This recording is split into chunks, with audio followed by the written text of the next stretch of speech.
नमस्कार दोस्तों, मैं डॉक्टर आर के शर्मा। दोस्तों, हम जो आज गायनेकोलॉजी की है दोस्तों, हम लगभग फोर्थ या फिफ्थ क्लास लेके आए हैं दोस्तों।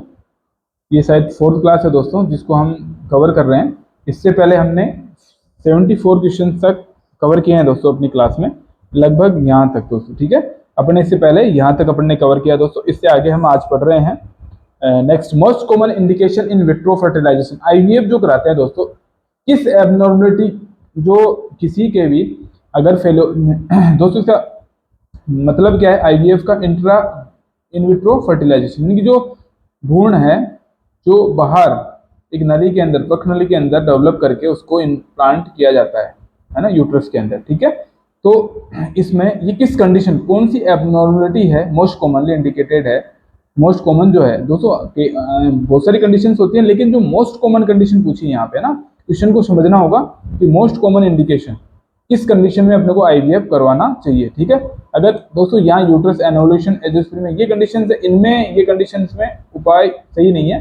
अगर फेलोपियन ट्यूब जो होती है यूट्रस के अंदर, जो फेलोपियन ट्यूब होती है दोस्तों, जो अगर उसके अंदर कोई भी बंद मिल जाए, यानी कि उसमें वो ब्लॉक्ड हो जाए, तो उस कंडीशन में इन विट्रो फर्टिलाइजेशन करना सबसे अच्छा रहता है दोस्तों। ये है ना, ठीक है दोस्तों, अपन ने पहले भी पढ़ लिया था दोस्तों। अब अपन एक post coital test is used, ये जो पोस्ट कोइटल टेस्ट है दोस्तों, आफ्टर जो सेक्सुअल रिलेशनशिप है दोस्तों, उसके बाद में कौन सा टेस्ट किया जाता है ये पता करने के लिए कि प्रेगनेंसी का, इनफर्टिलिटी का कारण क्या हो सकता है। तो वहां पे जो सर्वाइकल फैक्टर है दोस्तों, वहां पे इस टेस्ट को ये टेस्ट किया जाता है ना, क्योंकि जो सर्वाइकल अगर कोई इश्यू है वहां पे दोस्तों, जैसे कोई कंडीशन ऐसी है वहां पे, उसकी वजह से इनफर्टिलिटी बार बार हो रही है दोस्तों, तो उसकी वजह से इसको करना होता है। ठीक है दोस्तों, तो यहाँ पे इसका post coital test use to assess, यानी पोस्ट कोइटल टेस्ट क्यों करते हैं? किसको असेस करने के लिए? सर्वाइकल फैक्टर को टेस्ट करने के लिए करते हैं। ठीक है दोस्तों, अब एक होता है पीईएसए और एमईएसए दोस्तों, ये दोनों एक टेस्ट होते हैं जिसके अंदर पीईएसए होता है, ये तो क्या होता है? परक्यूटेनियस होता है, परक्यूटेनियस। ठीक है, परक्यूटेनियस है ना, लिख लो आप। और एपिडिडाइमल स्पर्म एस्पिरेशन है ना, एपिडिडाइमल डाइमल स्पर्म एस्पिरेशन। ठीक है, इसमें क्या होता है दोस्तों? स्पर्म जो कलेक्ट करते हैं वो स्क्रोटम के अंदर एक निडल के थ्रू, है निडल को स्किन के, जो स्क्रोटल जो स्किन होती है स्क्रोटम की, उसके अंदर से सीधा उसको डाला जाता है, और एपिडिडाइमस के अंदर से जो स्पर्म होते हैं उनको एस्पिरेट किया जाता है इसके थ्रू। ठीक है, और एक एमईएसए होता है दोस्तों, तो इसमें क्या होता है? माइक्रो सर्जिकल जो एपिडिडाइमल स्पर्म एस्पिरेशन होता है, ये इसमें क्या होता है? एक थोड़ा छोटा सा कट लगाया जाता है स्क्रोटम के अंदर, और फिर माइक्रोस्कोपी के थ्रू देख करके स्पर्म का एस्पिरेशन किया जाता है। तो दोस्तों ये क्यों करते हैं? हेल्पफुल किसमें होता है ये? पोस्ट टेस्टिकुलर एंजियोस्पर्मिया, अगर टेस्टिस में कोई दिक्कत हो और उसकी वजह से एंजियोस्पर्मिया प्रेजेंट होता है दोस्तों, तो उसकी कंडीशन में अपने को ये टेस्ट करना हेल्पफुल होता है। ठीक है, प्री टेस्टिकुलर देखा, टेस्टिकुलर देखा, एस्टेनोस्पर्मिया देखा, तो यहाँ पोस्ट टेस्टिकुलर, ठीक है, उस कंडीशन में ये टेस्ट अपने को करना चाहिए। ठीक है, इसको समझना है दोस्तों, आप नेट से गूगल करके भी पढ़ सकते हैं कि क्या होता है पीईएसए, एमईएसए और पोस्ट टेस्टिकुलर एंजियोस्पर्मिया का मतलब क्या होता है। ये चीजें पढ़ लें आप दोस्तों ना। यहाँ पे अपन क्वेश्चन आंसर कर रहे हैं जो कहते हैं क्वेश्चंस पुटअप होते हैं एग्जाम्स में। ठीक है, इफेक्टिव स्पर्म काउंट नॉर्मली, अब जो इफेक्टिव स्पर्म काउंट होता है नॉर्मली अपने को देखना होता है, नॉर्मल कितने होने चाहिए दोस्तों? ये 50 मिलियन पर ml से ज्यादा होंगे तो दोस्तों वो इफेक्टिव होंगे स्पर्म। ठीक है, इफेक्टिव है ना, इफेक्टिव पूछा है ना। और एक अपन ने पहले 20 मिलियन का क्वेश्चन कई बार जिक्र किया है अपने ग्रुप में दोस्तों, तो वहां पे जो डब्ल्यूएचओ की जो नॉर्म्स है उसके अकॉर्डिंग कितने होने चाहिए नॉर्मल अगर देखें तो वहां 20 मिलियन के लगभग दे रखे हैं। ठीक है, तो यहाँ पे अपने को पूछा इफेक्टिव स्पर्म काउंट, इफेक्टिव जिनका इफेक्ट होगा इनफर्टिलिटी के अंदर, अगर ये इससे ज्यादा होंगे तो ये कंडीशन नहीं मिलेगी। ठीक है, मेल की तरफ से अगर कोई कंडीशन ऐसी होती है। ठीक है, most reversible form of infertility, अब ये कौन सी ऐसी कंडीशन है जिसके अंदर वो रिवर्स हो सकती है इनफर्टिलिटी के अंदर? तो वो क्या होता है? एनोवुलेशन। ठीक है, अब ट्यूबल फैक्टर होता है, तो ट्यूब्स अगर ब्लॉक हो तो दोस्तों वहां ये रिवर्सिबल नहीं हो सकता। ओलिगोस्पर्मिया है, किसी में स्पर्म काउंट बिल्कुल ही नहीं है। एंडोमेट्रियोसिस है, वो भी एंडोमेट्रियम में अगर दिक्कत है तो वो भी रिवर्सिबल प्रोसेस नहीं होता। एंडोमेट्रियोसिस भी एक बहुत आगे की कंडीशन होती है दोस्तों। और एनोवुलेशन में दोस्तों क्या होता है कि अगर किसी के फॉलिकल्स जो ओवरी होती है वहां पे ओवुलेशन नहीं हो पा रहा है तो वहां पे काफी टेबलेट्स आती है दोस्तों, उनको देकर के ये ओवुलेशन प्रोड्यूस किया जा सकता है। तो ये रिवर्सिबल प्रोसेस होता है, ठीक है। Infertility best test for measuring Graafian follicle maturation. अभी ग्रेफियन जो फॉलिकल्स होती है उनको मैच्योरेशन होता है, उसको देखने के लिए कौन सा टेस्ट सबसे अच्छा होता है, तो वो होता है ट्रांसवर्स अल्ट्रा सोनोग्राफी, है ना। सोनोग्राफी करके देख सकते हैं कि इसके थ्रू की जो फॉलिकल्स वो मैच्योर हुई है या नहीं हुई है, ठीक है। ये नॉर्मल टेस्ट होता है ट्रांसवर्स अल्ट्रासोनोग्राफी, ठीक है। Tubal test is run under, अभी ट्यूबल टेस्ट है जो किसके अंडर में किया जाता है, नो एनेस्थीसिया, यानी इसमें कोई एनेस्थीसिया नहीं दिया जाता है ना, बिना एनेस्थीसिया। जो हिस्टेरोसेल्फिंगोग्राफी करते हैं दोस्तों वो बिना किसी एनेस्थीसिया के किया जाता है, ठीक है। इसमें कोई एनेस्थीसिया की आवश्यकता नहीं होती है।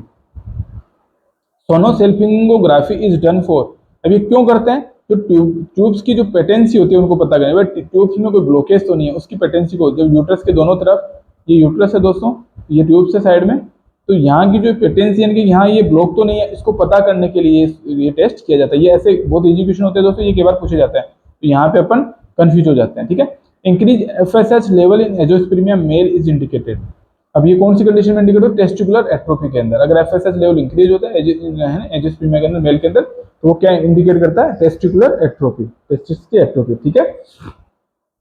पियर्स इंडेक्स इंडिकेट, अभी पल्स इंडेक्स, ये पल्स इंडेक्स होता है वो किसको इंडिकेट करता है, कॉन्ट्रासेप्टिव फेलियर को।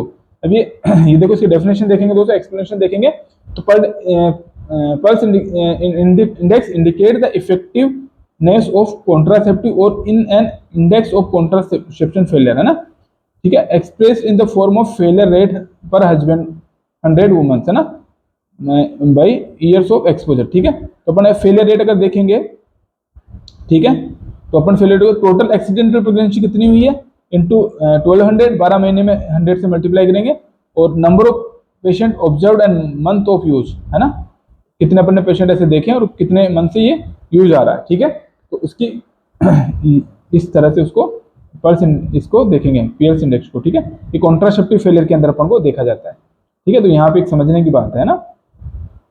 Reversible method of contraception are all except, अब कॉन्ट्रासेप्शन की वजह से रिवर्सिबल मेथड कौन से हैं किसके अलावा, ठीक है। तो ये होता है अगर कॉन्ट्रासेप्टिव यूज कर रहा है और वहां पे प्रेगनेंसी नहीं हो रही है, तो कौन सा ऐसा प्रोसेस है कि वो कौन कौन सी चीजें वो रिवर्सिबल होती है किसके अलावा। तो एक, अगर किसी ने फीमेल स्टेरिलाइजेशन करा दिया, ट्यूब्स का ऑपरेशन जो बंद करवा देते हैं, ट्यूब्स का ऑपरेशन करवा के स्टेरिलाइजेशन करा के, तो उसके बाद में ये प्रोसेस होता है वो रिवर्सिबल नहीं होता, ठीक है, मेथड ऑफ कॉन्ट्रासेप्शन का, है ना। अब ये आईयूसीडी इंट्रायूट्राइन जो कॉन्ट्रासेप्टिव डिवाइस होते हैं ये लगाई जाती है, ओसीपी अपन देते हैं, बैरियर होता है कॉन्डोम जैसे यूज करते हैं, ओरल कॉन्ट्रासेप्टिव होता है ये। तो ये अगर इनको हटा देंगे तो वहां पे प्रेगनेंसी हो सकती है इजीली, है ना, इजीली प्रेगनेंसी होने के चांस रहते हैं, क्योंकि वहां पे अपन ने एक बैरियर के रूप में यूज किए थे, ठीक है।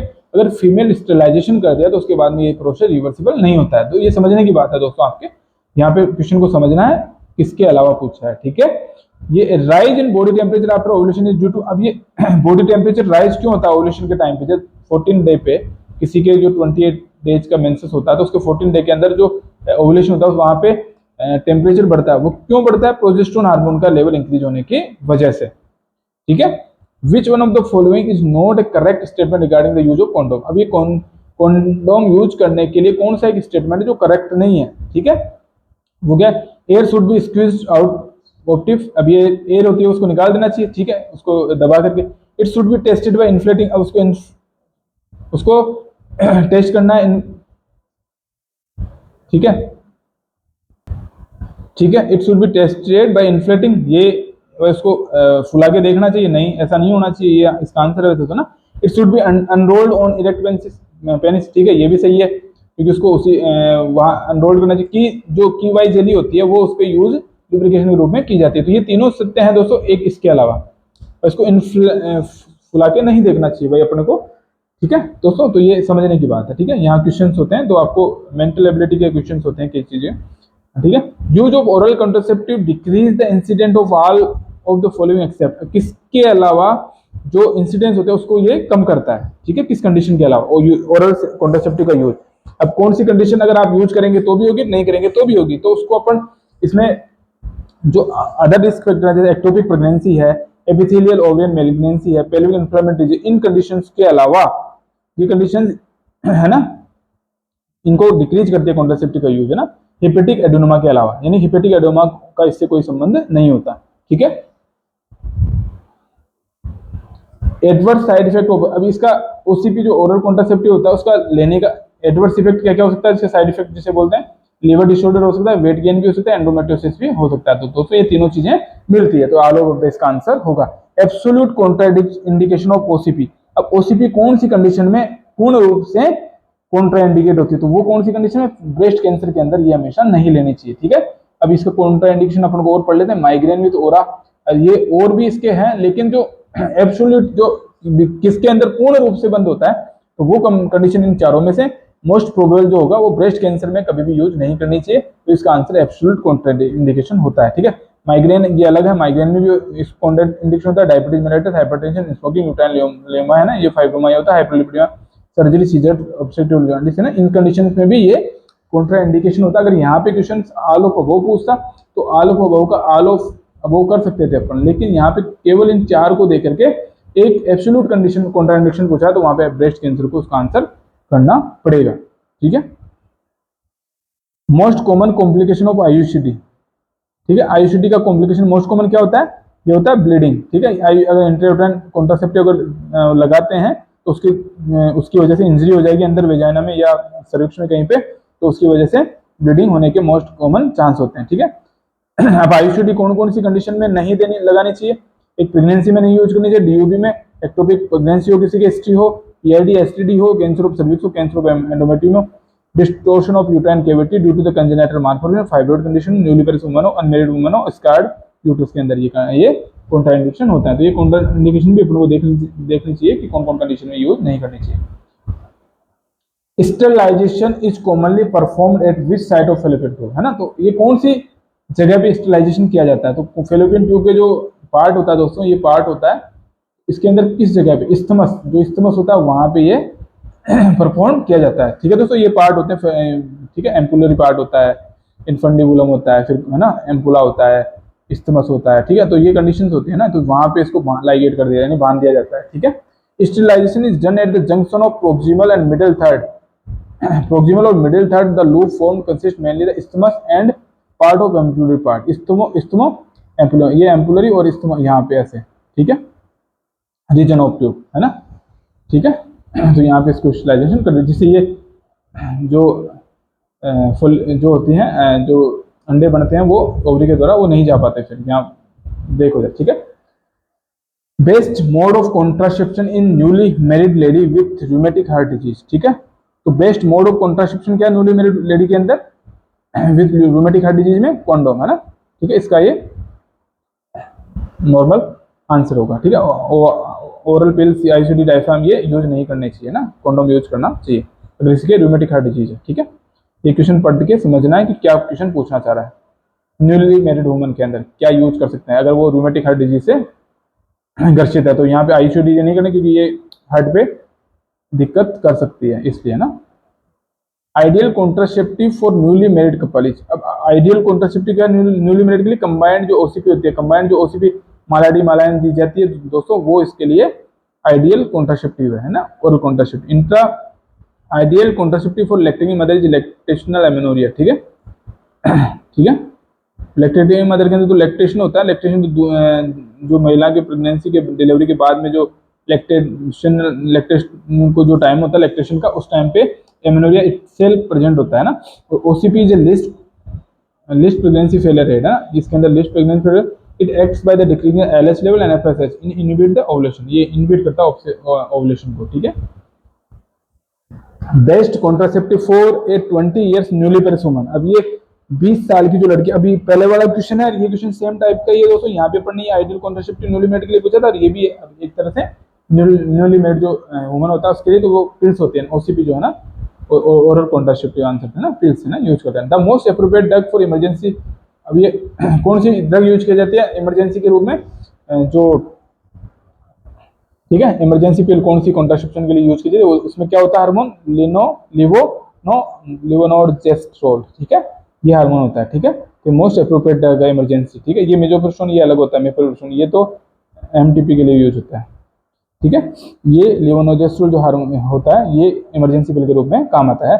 ऑल चेंज अकर इन फाइब्रोइड एक्सेप्ट, अब जो फाइब्रोइड उसमें क्या क्या चेंज आ सकते हैं किसके अलावा, ठीक है। तो ये स्क्वेमस मेटाप्लेजिया इसकी वजह से नहीं होगा, बाकी एट्रोफी उसके हाइलाइन डिजेनरेशन तो कैल्सिफिकेशन इसमें प्रेजेंट हो सकता है, ठीक है। Fibromyoma can have following complication and degenerative change, तो फाइब्रोमायोमा होता है फाइब्रोइड यूट्रस है, कौन कौन से कॉम्प्लिकेशन कर सकता है और कौन कौन से डिजेनरेटिव चेंज आ सकते हैं। एक तो टोर्जन कर सकता है यूट्रस में, हेमरोज कर सकता है, इन्फेक्शन, एसाइटिस, सूडोमोनास सिंड्रोम भी होता है उसकी वजह से, मैलिग्नेंट चेंज भी आ सकते हैं। यहाँ चेंज अगर कोई डिजेनरेटिव चेंज वो एट्रोफी हो सकता है, red degeneration, hyaline degeneration, fatty degeneration of calcium, myometric degeneration और सिस्टिक डिजेनरेशन मिल सकता है। Most common degeneration on hyaline degeneration and red degeneration in uterine fibroid is most common in second trimester of pregnancy. ये जो most common ये hyaline degeneration, red degeneration uterus में मिलते हैं, ये second month trimester of pregnancy में most commonly मिला करते हैं, ठीक है। ये पढ़ लें आप, समझ लें। Most common variety of fibroid, अब मोस्ट कॉमन वेराइटी कौन सी है फाइब्रोइड की, सबसे कॉमनली जो होती है किसी भी महिला के अंदर, वो मोस्ट कॉमन पूछा दोस्तों। वैसे तो फाइब्रोइड के सभी टाइप्स होते हैं, सब सीरस होते हैं, सब म्यूकस होते हैं, इंट्राम्यूरल होते हैं, लेकिन मोस्ट कॉमन जो आंसर यहाँ पूछा है वो इंट्राम्यूरल, ठीक है। फाइब्रोइड विद मैक्सिमम सिम्टम्स, अब ये सब म्यूकस होता है वो मैक्सिमम सिम्टम्स होते हैं उसके अंदर, सब म्यूकस जो पूछा।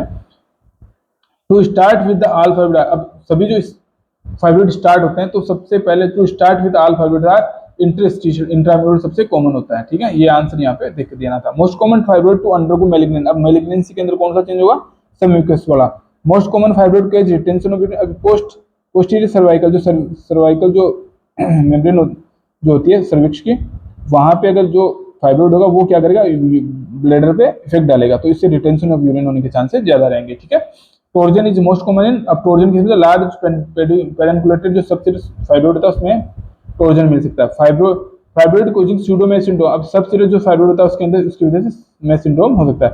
Most common menstrual symptoms of fibroid are menorrhagia, यानी सबसे ज्यादा ब्लीडिंग मिलेगी इसमें ना, menstrual bleeding. Fibroid which leads to maximum abortion, अब सब म्यूकस जो होगा उसकी वजह से मैक्सिमम एबॉर्शन होते हैं, ठीक है। Most common fibroid go to undergo calcious degeneration ना, सब सीरस जो होता है वो कैल्सियस डिजेनरेशन उसमें मिल सकते हैं मोस्ट कॉमन ना। Uterine fibromyoma is associated with, अब यूट्राइन फाइब्रोमा किससे एसोसिएटेड होता है, वो होता है एंड्रोमेट्रियोसिस से, ठीक है। ये यूट्राइन फाइब्रोमा अपन ने देखा, यूट्राइन के यूट्रस के अंदर जो ये मस्कुलर जो वाल होती है यूट्रस की उसके अंदर ये डेवलप होता है यूट्राइन फाइब्रोमा, ठीक है। उसकी मस्कुलर जो वाल होती है उसमें ये डेवलप होगा, तो उसकी वजह से सबसे ज्यादा क्या होगा, एंड्रोमेट्रियोसिस, ठीक है। ठीक है दोस्तों, एक है ट्रू रिगार्डिंग फाइब्रोइड यूट्रस, अब जो फाइब्रोइड यूट्रस के बारे में सत्य क्या है, तो ये क्या होता है, एस्ट्रोजन डिपेंडेंट होता है, तो ये बात एक कैप्सुलेटेड होता है, can lead to degenerative change in pregnancy for which urgent surgery required, progesterone dependent, अब ये एस्ट्रोजन प्रोजेस्टेरोन डिपेंडेंट है, एस्ट्रोजन डिपेंडेंट है या प्रोजेस्टेरोन डिपेंडेंट है, एक तो ये पूछा है, और कैप्सुलेशन इसके अंदर कैप्सूल बने इसके चारों तरफ, और इसकी वजह से रेड डिजेनरेशन प्रेगनेंसी के दौरान होता है, अर्जेंट सर्जरी की आवश्यकता होती है, तो ये इसमें प्रेगनेंसी से कोई रोल नहीं होता दोस्तों, तो ये एस्ट्रोजन डिपेंडेंट है, इसके बारे में ये सबसे सत्य कथन है। मैलिग्नेंट प्रिवलेंस इन, अब ये मैलिग्नेंसी अगर कहीं पे होनी है किसी भी फाइब्रोइड में तो उसकी रेट क्या है 0.05%, बहुत रेयर चांस होते हैं जहाँ मैलिग्नेंसी में ये चेंज होता है।